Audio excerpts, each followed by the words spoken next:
मैया तोहरे चरणन में सुख अपारा, मैया तोहरे चरणन में सुख अपार। भरदा झोली माई करा उद्धार। जय जय अम्बे, जय जगदम्बे, तोहरे नाम से होके सबके बेड़ा पार। जय जय अम्बे, जय जगदम्बे, तोहरे नाम से होके सबके बेड़ा पार।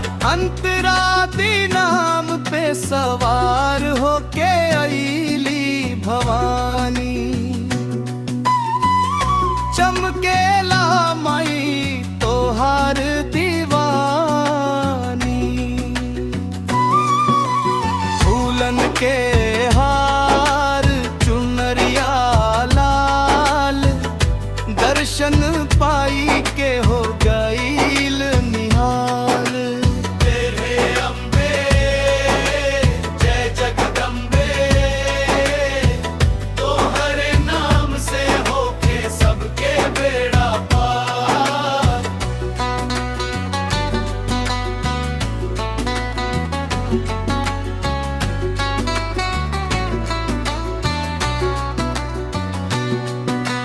नवरात में गूंजे जयकारा तोहार,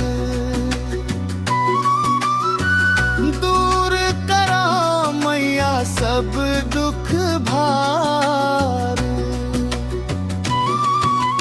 जितना पुकारे उतना सुनेलू, भक्तन के नैया पार लगवेलू। जय जय अम्बे, जय जगदम्बे, तोहरे नाम से होके सबके बेड़ा पार।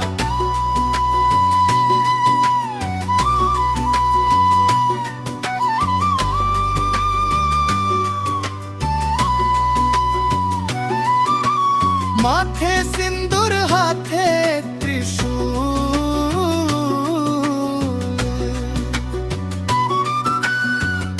ममता तो हर लागे अनमोल फूल। दया के सागर करुणा के खान, राख मैया हमार सम्मान। जय जय अम्बे, जय जगदम्बे, तोहरे नाम से होके सबके बेड़ा पार। समापन तोहरे भरोसे बाई संसार, रौरा बिना सब लागे बेकार। जय जय अम्बे, जय जगदम्बे, रौरे नाम से होके सबके उद्धार।